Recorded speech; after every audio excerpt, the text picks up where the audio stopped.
Монгол улсын үндсэн хууль. Монгол улсын 8 дугаар эзэн богд Жавзан дам хотогт мөнх бусыг үзүүлсэний дараа жил гаруй хэлэлцсэний эцэст анхны үндсэн хууль 1924 оны 11-р сарын 26-ны өдрийн 16 цаг 17 минутанд батлагдсан анхны үндсэн хуулиар хаант улсыг хагалж бүгд найрамдах улсыг тунхагснараа түүхэн онцлогтой юм. Социализмын он жилүүд өнгөрөх тусам соёлын давталгаа, нэгдэлжих хөдөлгөөн, атрын аян зэрэг томоохон үйл явдлууд улс орон даяар өрнөж байв.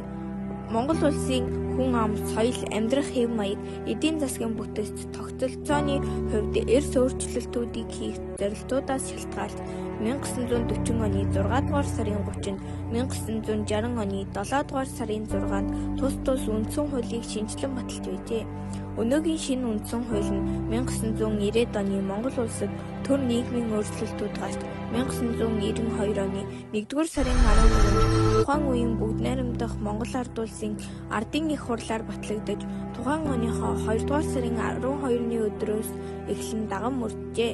Монгол улсын үндсэн хууль нь 6 бүлэг 70 зүйлтэй байдаг. Монгол улсад зах зээлийн эдийн засаг бүхий ардчилсан нийгмийн бүтээн байгуулах тогтолцооны үндсийг энэ хууль тавьж өгчээ.